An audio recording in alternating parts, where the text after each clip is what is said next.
আমরা সমাজও কিছু কার্যকলাপ আছে,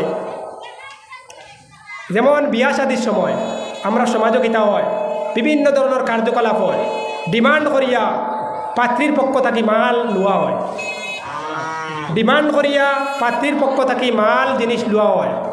এটা এক ধরনের ডাকাতি। আল্লাহ সুবহানাহু ওয়া তাআলা কালামুল্লাহ শরীফের মধ্যে উল্লেখ করা, ইয়া আইয়ুহাল্লাযীনা আমানু লা তাকুলু আমওয়ালাকুম বাইনাকুম বিল বাতিল। সূরা বাকারার 128 নম্বর, 68 নম্বর, 88 নম্বর আয়াতে কইরা আল্লাহ সুবহানাহু ওয়া তাআলা, ইয়া আইয়ুহাল্লাযীনা আমানু, হে মুমিন হল, ইয়া আইয়ুহাল্লাযীনা আমানু লা তাকুলু আমওয়ালাকুম বাইনাকুম বিল বাতিল। তুমি তাই একে অন্যের মাল অন্যায়ভাবে গ্রাস করিও না। এখন এই কথার মধ্যে একটা কথা আছে, অন্যভাবে কিলা গ্রাস করা, যৌতুকর নামে যে মাল কিতা করা হয়, গ্রাস করা হয়, চাপো ফেলাইয়া যে মাল গ্রাস করা হয়, পাত্রীর বাপর গেছ থাকি যে মালটা আত্মসাৎ করা হয়, যেটা লোয়া হয়, আসবাবপত্র হোক, অলঙ্কার আদি হোক, যে কোনো জিনিস হোক, এই জিনিস দেখু সাধারণত দেখু মানুষে দেয়, সন্তুষ্ট চিত্ত দেখু দেয়, এটার মাত আলোক, কিন্তু অসন্তুষ্ট চিত্তে যেটা দেয়, যেটা নারাজি হইয়া দেয়, এটাও কিন্তু হারাম, এটাও কিন্তু কিতা হারাম। নবী করিম সাল্লাল্লাহু আলাইহি ওয়াসাল্লামে ঐতিহাসিক হুজ্জাতুল উদার মধ্যে আবার একটা কথা কইতরা, যে আলা সাবধান হইতে নবী করিম সাল্লাল্লাহু আলাইহি ওয়াসাল্লামে লা ইয়াহিল্লু লিইমরিইম, কোনো মুসলমানের লাগি কিতা নাই, কোনো মানুষের লাগি এটা বৈধ নাই, কিতা বৈধ নাই যে তার বাইর সামান্য মাল, তার সামান্য মাল কিতা করে, তার স্বতঃস্ফূর্তি ব্যতীত, তার সন্তুষ্ট ছাড়া কিতা করে হেনে। তাহলে বোঝা গেল যদি কোনো মানুষের যৌতুকর ভাবেও বলা, কোনো মানুষের মাল যদি কেউ নে, হে টেকিয়া এর বাদেও দিছে কিন্তু হে রাজি নাই, তাহলে এটা নবী করিম সাল্লাল্লাহু আলাইহি ওয়াসাল্লামে যে ঐতিহাসিকভাবে যে বয়ান দিছেন, কোনো মানুষের লাগি খবরদার, নবীজি কইতরা খবরদার, কোনো মানুষের লাগি এটা বৈধ নাই, লা ইয়াহিল্লু লিইমরিইম, কোনো কিতার লাগি কোনো মানুষের লাগি এই কথা বৈধ নাই যে তার বাইর মাল কিতা করে, সামান্য মাল কিতা করে হে আত্মসাৎ করে, কিন্তু এই মানুষ যার মাল নিল এই মানুষ কিতা নাই, সন্তুষ্ট নাই। তা দেখো এই চিন্তা লাগাইয়া, যেটা যৌতুকের মধ্যে মাল ডিমান্ড করে নেওয়া হয়, বাধ্য করে নেওয়া হয়, এটার মধ্যেই মানুষ ফুরির বাপ রাজি আসেনি, রাজি থাকলে তো মাশাআল্লাহ, যদি রাজি থাকে না তাহলে নবী করিম সাল্লাল্লাহু আলাইহি ওয়াসাল্লামের এই ঐতিহাসিক বয়ানের বিরোধিতা হয়েছে না? না, এটা তো সাধারণত মানুষ এক ধরনের মানুষের লুটে, সাধারণত এক ধরনের মানুষের লুটে, কিন্তু এগুলো তো লুকাইল ডাকাতি। এই মানুষে যে ফুড়ির বাপ হইব, হে কোনো লাইনে পারেন না, ফুড়িকে তো বিয়া দিতে লাগে, ফুড়ি তো না বিয়া দিলে অন্য এই সেই ইত্যাদি কত জিনিস যে দেবা লাগে, না দিলে হয় না, কিন্তু বাধ্য হইয়া দিতে লাগে, হে সন্তুষ্ট নাই, এরপরেও দের। কিন্তু নবী করিম সাল্লাল্লাহু আলাইহি ওয়াসাল্লামে কইতরা যে মানুষ সন্তুষ্ট হইয়া কোনো বাইর মাল কিনা হইল, আনা সন্তুষ্ট হয়ে নিল, কোনো বাইর মাল, কোনো বাইর মাল যদি কিতা করে আনা সন্তুষ্ট নয় নে, তাহলে কিতা করবো, ইল্লা বিতিবি নাফসিহি আছে মিনহু, যে কিন্তু যদি কিতা করে সন্তুষ্ট চিত্তে কোনো মানুষের মাল দেয় তাইলে তো অসুবিধা নাই। কিন্তু এই যে যৌতুক যেটা, এটা সন্তুষ্ট চিত্তে দেওয়া হয় না, অসন্তুষ্টর কারণে মানুষ অনেক জ্বালা জ্বলিয়া দেয়। আমরা দেখতে পাই অনেক মানুষ সুদের মধ্যে দাবিত হয় এই যৌতুক দেবার লাগি, অনেক মানুষ ইজারার মধ্যে যায়, অনেক মানুষে খাইতে পারেন না, বাঁচিতে পারেন না, কিন্তু এর বাদেও ফুড়িরে অত মাল দেবা লাগে। অনেক মালদার মানুষ আসেন, অনেক পটাল মালদার আসেন, কিন্তু এর বাদেও কিন্তু ডিমান্ড করা হয়।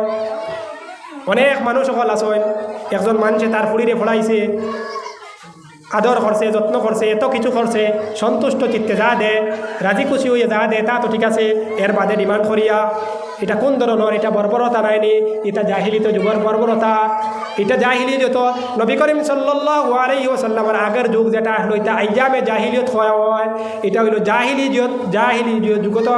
জাহিলি যুগের বর্বরতা। আগে জাহিলি যুগের মধ্যে মেয়ে সন্তান জন্ম হইলে জিন্দা দরগুর করা হয়ে যাইত। জাহিলিয়তের জমানার মধ্যে মানুষ যদি মেয়ে সন্তান জন্ম লয় তা হইলে কিতা করা হইতো, জিন্দা দরগুর করা হয়ে যাইত, জিন্দা কবরের মধ্যে রাখা হয়ে যাইত। এখন যৌতুকর মাধ্যমে আবার এই জাহিলিয়তের যুগের যে বর্বরতা এটা দেখা পার। কারণ মেয়ে সন্তান যার বাড়ির জন্ম লইছে এটা অভিশাপ হয়ে গেছে। দেখা যার অভিশাপের কারণ কিতা, অত টাকা দেওয়া লাগে, অত কিছু দেওয়া লাগে, লাখ লাখ টাকা দেওয়া লাগে, গাড়ি দেওয়া লাগে, বাড়ি দেওয়া লাগে, তাহলে এইলা দেওয়া নয়, তোমার উপরে চার্জ করা হইব, এবার দেওয়া হইব। কারণ কিতা, এগো মেয়ে সন্তান। নবী করিম সাল্লাল্লাহু আলাইহি ওয়াসাল্লামের যুগের আগের যুগ যে আসলো, প্রসিদ্ধ এক সাহাবী দাহিয়াতুল কালবি, এই কালবির ঘটনা আমরা সারার জানা আছে। তাই নবী করিম সাল্লাল্লাহু আলাইহি ওয়াসাল্লামের সামনে একবার বয়ান কথা আমি একটা গুনাহ করে নিয়েছি। কিতা গুনাহ করছি? নবী করিম সাল্লাল্লাহু আলাইহি ওয়াসাল্লামে যখন জিজ্ঞাসা করলা তুমি কিতা গুনাহ করছো, বলে না আমি বহুত বড় গুনাহ করে নিয়েছি। কিতা গুনাহ করছো? বলে আমি কিতা করছি, আমি জাহিলিয়তের জমানার মধ্যে আমার ফুরিরে কিতা করছি, ফুরিরে জিন্দা দরগুর করিলিস। লম্বা ঘটনা। খিলা জিন্দা দরগুর করছেন টান ফুরিরে, কিন্তু টান কিতা কইছেন না যে কইছেন না আমি তোমারে জিন্দা দরগুর অর্থাৎ খবর, জীবিত খবর দিলেই আমি কাল কইয়া নিছেন না। দাহিয়াতুল কালবিয়ে টান ফুরিরে সুন্দর করি মারে কইছেন, সুন্দর করি সাজাইয়া দেও। দাহিয়াতুল কালবিয়ে কিতা কইছেন, আমার ফুরিরে সুন্দর করি সাজাইয়া দেও, আমি একবার লইয়া যাইতাম। আর এই বানা করিয়া লইয়া গেছেন। কত প্রতিমধ্যে যাইতে সময় ফুরিয়ে জিকাইছেন, আব্বা তুমি আমার এখানে লইয়া যাইতাই। কিন্তু নিষ্ঠুর বাপে জাহিলিয়তর কারণে, ফুরির মর্যাদা না তার কারণে, শরীয়তর মর্যাদা না জানার কারণে, ইসলামর এই মর্যাদা যখন আইছে এটা না জানার কারণে, যে জিন্দা দরগুর করা, ফুরিরে দরগুর করা, ফুরির যে মর্যাদা এটা না বোঝার কারণে এই সময় কিন্তু তার কুচ্ছু মানছেন না, তার দিলের মধ্যে কোনো ধরনের রহম আইছে না। প্রতিমধ্যে লইয়া গেছেন, গিয়ে সুন্দর করে গাত ফুটিছেন। এর বাদে গাত কুতার বাদেও এর বাদে ফুরিরে বুধ ভাবাইছেন না, কিন্তু শেষ পর্যন্ত মানছে না। ফুরি আব্বা আব্বা কইছে। নবী করিম সাল্লাল্লাহু আলাইহি ওয়াসাল্লামের কাছে এই সাহাবী যখন এই কথাটা বর্ণনা করছেন, নবী করিম সাল্লাল্লাহু আলাইহি ওয়াসাল্লামে খান্দন শুরু করিচ্ছেন। এই সময় এত ভয়াবহ রূপ আসলো, জাহিলিয়তের যুগ আসলো। নারী হলরে, ফুরি হলরে মর্যাদা দেব হইতো না, এটারে অভিশাপ মনে করা হইতো।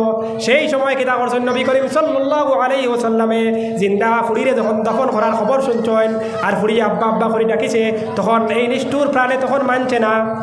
এর কারণে নবী করিম সাল্লাল্লাহু আলাইহি ওয়াসাল্লামে আওয়াও দেখাই কান্দা শুরু করছেন।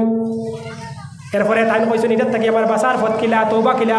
নবী করিম সাল্লাল্লাহু আলাইহি ওয়াসাল্লামে তানে কইছেন ইসলামের আগে যা কিছু হয়ে গেছে, ইসলাম আনার কারণে সব কিছু মাফ। এর কারণে সাহাবী কিতা করছেন, মাফ পাইছেন। কারণ ইসলামের কারণে হাদিসের মধ্যে উল্লেখ আছে, ইসলামের কারণে, ইসলামের আগে যা কিছু সব জিনিস মাফ হয়ে যায়। এর কারণে সব জিনিস যত বড় গুনাহ তাই তো না জানিয়ে করছেন, আর ইসলাম কবুল করার কারণে সব কিছু মাফ হয়ে গেছে। কিন্তু এই কথা থেকে আমরা এই কথা বুঝতাম চাই, এরও কথা যে বর্তমান যুগ যদি এই ফুরি নকল অভিশাপ হয়, ফুরি নকলের ডিমান্ড করা হয়, ফুরি নকলের মাল দেওয়া লাগে, ইত্যাদি দেওয়া লাগে, না দিয়ে বিয়া দেওয়া যায় না, তাহলে সেই জাহিলিয়তের যুগ আর এইটা জিন্দা করা না করলেও কিতা হইল, কিন্তু এক কলর জিন্দা করার সমতুল্য হইল। এটা আমরা দরকার আছে খেয়াল করার। নবী করিম সাল্লাল্লাহু আলাইহি ওয়াসাল্লামে কিন্তু এই পাশবিকতা, এই বর্বরতার যুগটা হরাইবার লাগে আমরা সামনে আইছে। নবী করিম সাল্লাল্লাহু আলাইহি ওয়াসাল্লামে বিভিন্ন ধরনের যেটা অপকর্ম আছে, বিভিন্ন ধরনের যে নারীর যে মর্যাদা, নারীর যে সম্মান, এই নারীর যে সম্মান ইসলামে দিলে যে দিছে, আর কোনো ধর্মে যা নারীর মর্যাদা দিতে পারছে না। একমাত্র ইসলাম, যে ইসলামের মধ্যে নারীর সবথেকে বেশি মর্যাদা দিছে। আপনারা কোরআন যদি গুটাই তাহলে কোরআনের মধ্যে সূরাতুন নিসা হয়ে একটা সূরাও আছে, সূরাতুন নিসা হয়ে একটা সূরাও আছে, কিন্তু সূরাতুর রিজাল হইয়া কোনো সূরা পাইতা না। নারীর এত মর্যাদা দিয়েছে, কিন্তু আমরা কিতা করিয়া নারীরে ব্যবহার করিয়া, নারী বিয়া দিতে ডিমান্ড লাগে, নারীর বিয়া দিতে ওটা লাগে, নারী ওখানে বহুত জিনিস লাগে, এটা না হইলে হয় না।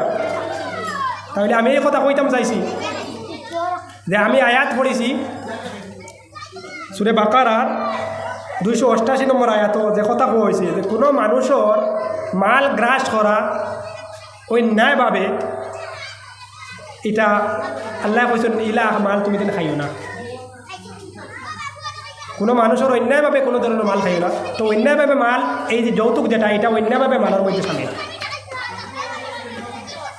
এর কারণে আমরা এই সমস্ত অপকর্ম বিশেষভাবে সোসাইটির থাকিয়া, এটা বর্বরতা যেটা আছে, আমরা বিভিন্ন ধরনের মুসলমানের বহুত জিনিস আগুয়াইল আছে, কিন্তু কিছু জিনিস বিলকুল নিষে দিয়েছে। আমি যতটুকু আলোচনা করছি বেশিরভাগ নেগেটিভ আলোচনা। আমি যেগুলো আলোচনা করছি, একজন মানুষ স্বাস্থ্য যদিও ভালো হয় না, তাহলে চায় হে কোনোরকম বাঁচত। একজন মানুষ বাঁচত চায়। এইভাবে যদি আমরা সুবহানাল্লাহ পড়িলে অত সোয়াব, আলহামদুলিল্লাহ পড়িলে অত সোয়াব, লা ইলাহা ইল্লাল্লাহ পড়িলে অত সোয়াব, এগুলো আমরা জানার প্রয়োজন।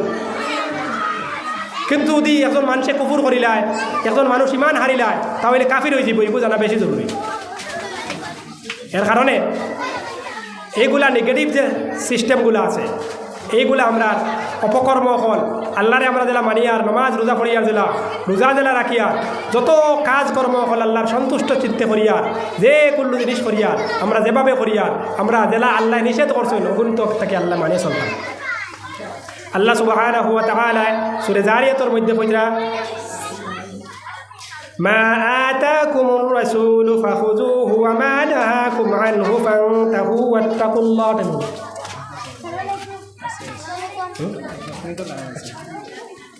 আল্লাহ সুবহানাহু ওয়া তাআলা কইরা ওয়া মা আতাকুমুর রাসূলু ফাখুযুহু ওয়া মা নাহাকুম আনহু ফান্তাহু ওয়াত্তাকুল্লাহ। আল্লাহ সুবহানাহু ওয়া তাআলা কইরা নবী করিম সাল্লাল্লাহু আলাইহি ওয়াসাল্লামে যা কিছু থাকি তোমাদের নেকিতা করেন, নিষেধ করেন, তার থেকে বিরত থাকো, আর যা কিছু আসে আদেশ করেন সবরে পাকড়িয়া ধরো। মা আতাকুমুর রাসূলু, যা কিছু নবী করিম সাল্লাল্লাহু আলাইহি ওয়াসাল্লামে তোমাদের দেন সব কিছু তুমি তার কিতা করো, ধারণ করো। ওয়া মা নাহাকুম আনহু ফান্তাহু, আর যা কিছু তাকে নিষেধ দেন সমস্ত তাকে কিতা করো, তুমি তার বিরত থাকো। তাহলে আমরা আল্লাহ সুবহানাহু ওয়া তাআলা যা কিছু আদেশ করছেন, নবী করিম সাল্লাল্লাহু আলাইহি ওয়াসাল্লামে যা কিছু লইয়া আইছেন, আমরা সম্পূর্ণ ভালোভাবে আঁকড়িয়ে ধরতাম। আর যে সমস্ত জিনিস তাকে নিষেধ দিছেন, আমরা সম্পূর্ণ জিনিস থেকে বিরত থাকতাম। আল্লাহ সুবহানাহু ওয়া তাআলা আমরা সমস্ত অপকর্ম থাকি, সমস্ত অপচয় থাকি, সোসাইটির মধ্যে যত জিনিসের মধ্যে অপকর্ম আছে, অপদস্থ আছে, হারাম আছে, সমস্ত জিনিস থেকে আমরা বাঁচিয়ে থাকার তৌফিক দেখা আল্লাহুম্মা আমিন। এই সমস্ত গুণাবলী এখন আমরার মধ্যে পজিটিভ যে গুণ আছে এই গুণ আনতাম, নেগেটিভ যে গুণ আছে এই হরাইতাম। আমরা এই বিভিন্ন ধরনের আলোচনা আরও উলামায়ে কেরাম এখন অনেক ধরনের আইবা, বড় বড় বাত পাতিবা, বালা বালা কোরআন হাদিস থেকে সুন্দর সুন্দর আলোচনা করবা, আপনারা সুন্দর সুন্দর মন দিয়া শুনবা। আর আমি যেগুলো আলোচনা করলাম এগুলো আমারে এক নম্বর আল্লাহ তৌফিক দিতা, আপনারা সারারেও তৌফিক দিতা আমল করার। আল্লাহ সুবহানাহু ওয়া তাআলা বিভিন্ন ধরনের অপকর্ম, বিভিন্ন ধরনের জিনিস আছে, এগুন থেকে আমরা বাঁচার তৌফিক দিতা। আমরা হয় আল্লাহুম্মা আমিন। আরও বহুত জিনিস আছে। হ্যাঁ, আল্লাহুম্মা